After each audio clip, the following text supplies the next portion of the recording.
น้ำตาเขาแยกสิรับวันเอาสำนันสั่งคนอยากจะเขียนจับมือแล้วเบิ่งเด้เขาดีดีไม่ให้กับน้องไล่สาวตาตาผู้นั้นละฝันเป็นเรื่องไม่เชื่อละหรือไงพี่จ้าไม่เชื่อละหรือไงพี่จ้าสาวจำตาลักตาลงกาย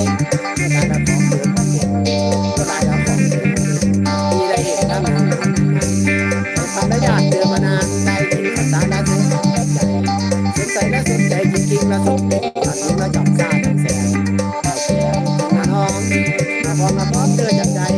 ซื้อไม่ได้นี่ไม่ทำตุ๊กตาดีได้อย่างเจ้าอย่างนี้เด็กไม่ให้สาวกินตะเขา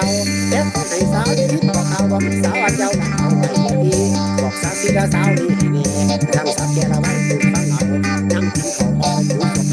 สวบมั่มแบบเขาเลยสักแต่แหกระดับมาแดกเขาจะมาหายดีนอนกินเทละสาวนั่งกับว่าตื่นตกกลางคืนเพราะทำเป็นหัวเขากันไปเบา